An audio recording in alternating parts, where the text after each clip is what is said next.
అందరికీ హాయ్ అండి. అందరూ కైట్స్ ఎగిరేసారా? మేమైతే మా ఇంట్లో అస్సలు ఎప్పుడు కైట్స్ ఎగరవేయలేదండి. ఎందుకంటే మా అమ్మాయిలిద్దరికీ నేను కైట్స్ కొనివ్వలేదు భయపడి.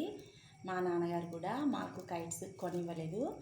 అయితే మీ పిల్లలకి మీ ఇంట్లో కైట్స్ కొనిచ్చారా లేదా నాకు కామెంట్ చేయండి. ఇక్కడ మా చెల్లి విద్య సికింద్రాబాద్ కైట్స్ ఫెస్టివల్ పెరేడ్ గ్రౌండ్స్కి వెళ్ళిందండి. అక్కడ విశేషాలు ఏంటో చూడండి. ఇక్కడ పిల్లలు పెద్దలు అనే తేడా లేకుండా అందరూ కైట్స్ ఎగిరేస్తున్నారు. ఒక్కో దగ్గర ఒక్కోలా ఉంటుందండి. కొన్ని ప్రాంతాల్లో పందెం కోళ్ళు, ఎద్దుల పందాలు ఆడతారు. మన దగ్గర మాత్రం ఇలా కైట్స్ ఎగరవేస్తారు. ఎవరి పద్ధతులు వాళ్ళవి. ఇప్పటి పిల్లలందరూ తప్పకుండా అందరి ఇళ్ళల్లో కైట్స్ ఎగిరేస్తూనే ఉన్నారు. ఇంకా ఆ సందడి చూడండి. ఈ వీడియో నచ్చితే తప్పకుండా లైక్ చేయండి.